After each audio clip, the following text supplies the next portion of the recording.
महिला बाल विकास हे खातं आमच्या मुलगी आदिती तटकरेकडे आहे. तिनं त्याच्यामध्ये लक्ष घातलेलं आहे.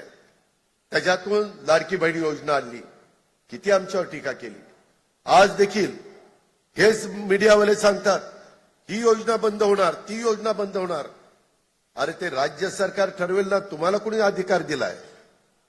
त्याच्यामध्ये मी अर्थसंकल्प मार्चच्या दुसऱ्या आठवड्यामध्ये सादर करणार आहे ना.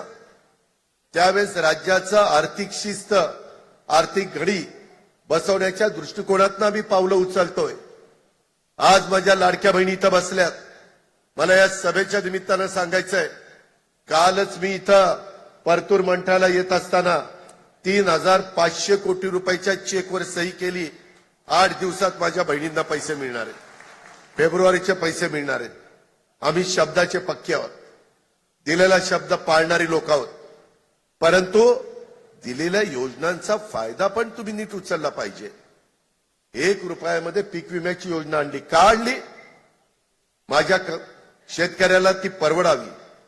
परंतु त्याच्यामध्ये किती चुकीचे प्रकार केले. काहींनी गायरानं स्वतःची दाखवली. देवस्थानच्या जमिनी स्वतःच्या दाखवल्या, पिकं दाखवली. अरे असलं जर तुम्ही चुका करायला लागला तर ते पाप कुठे फेडाल? वर गेला तरी परमेश्वर तुम्हाला माफ करणार नाही. तुम्ही नियमाने वागा ना. तुमचा अधिकार आहे.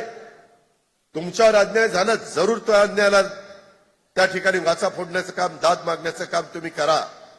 तो घटनेचे शिल्पकार डॉक्टर बाबासाहेब आंबेडकरांनी संविधानाच्या माध्यमातून तुम्हाला दिलेला अधिकार आहे. त्याचा आम्हालाही आदर आहे, तुम्हालाही आदर आहे. आणि त्याच रस्त्याने आम्ही पुढे चाललोय.